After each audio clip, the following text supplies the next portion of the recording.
Unfortunately, no, because of this Middle East crisis, even the education sector has been hit. And I think there are some relief measures, reforms na ibibigay ng ating gobyerno sa inyo, sa mga private schools. So right now, no, currently, what challenges, ano yung mga hamon po na hinaharap po ng ating mga private schools po dahil po dito sa krisis sa Middle East? Well, katulad din ng mga ibang sektor, ano, ang ating po mga pampribadong paaralan ay nakakaranas din ng mga problema, no, dulot nga ng pagtaas ng langis at pagtaas ng mga bilihin. So actually yung mga administrative relief na aming mga hinihiling, hindi po ito diretso dun sa eskwelahan. Ito is more on the relief of our para po sa ating mga estudyante at mga empleyado para mabawasan yung kanilang gastos, no, sa pagpunta sa school, no. So andun pa po kami ngayon sa ganyang level. Wala pa po kami dun sa part na siguro na kailangan humingi na talaga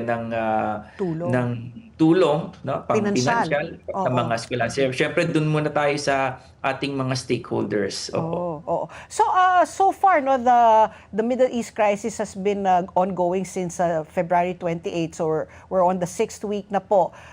Pinapatupad nyo na po ba itong blended learning nyo po? And how is the outcome naman po? Meron na bang improvement? Kasi syempre nung pandemya, talagang people were caught unaware, no? Hindi po tayo handa, yung infrastructure natin, mga wifi. Pero ngayon po ba, masasabi ho ba natin medyo may success rate na, mas effective na po ngayon ang blended learning? Tama po kayo, no?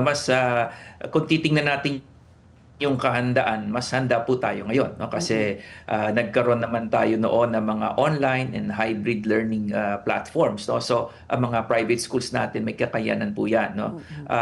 Kung ang pag-usapan natin ay mas handa ba tayo ngayon, mas handa po tayo. Ngayon may mga schools po na nagsimula na magkaroon po sila ng mga online classes, lalo na po sa mga kolehiyo.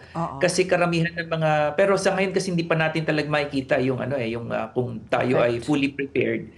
Kasi patapos na yung school year, tsaka yung di ba karamihan graduation na po ngayon, lalo na sa basic education. So ang tinitingnan po talaga yung darating na semester or school year. Pero yung college natin sila yung medyo mas late pa, no? Mga siguro September. So ang tinitingnan po talaga ang paghahanda po natin ay sa darating na school year. Ayun.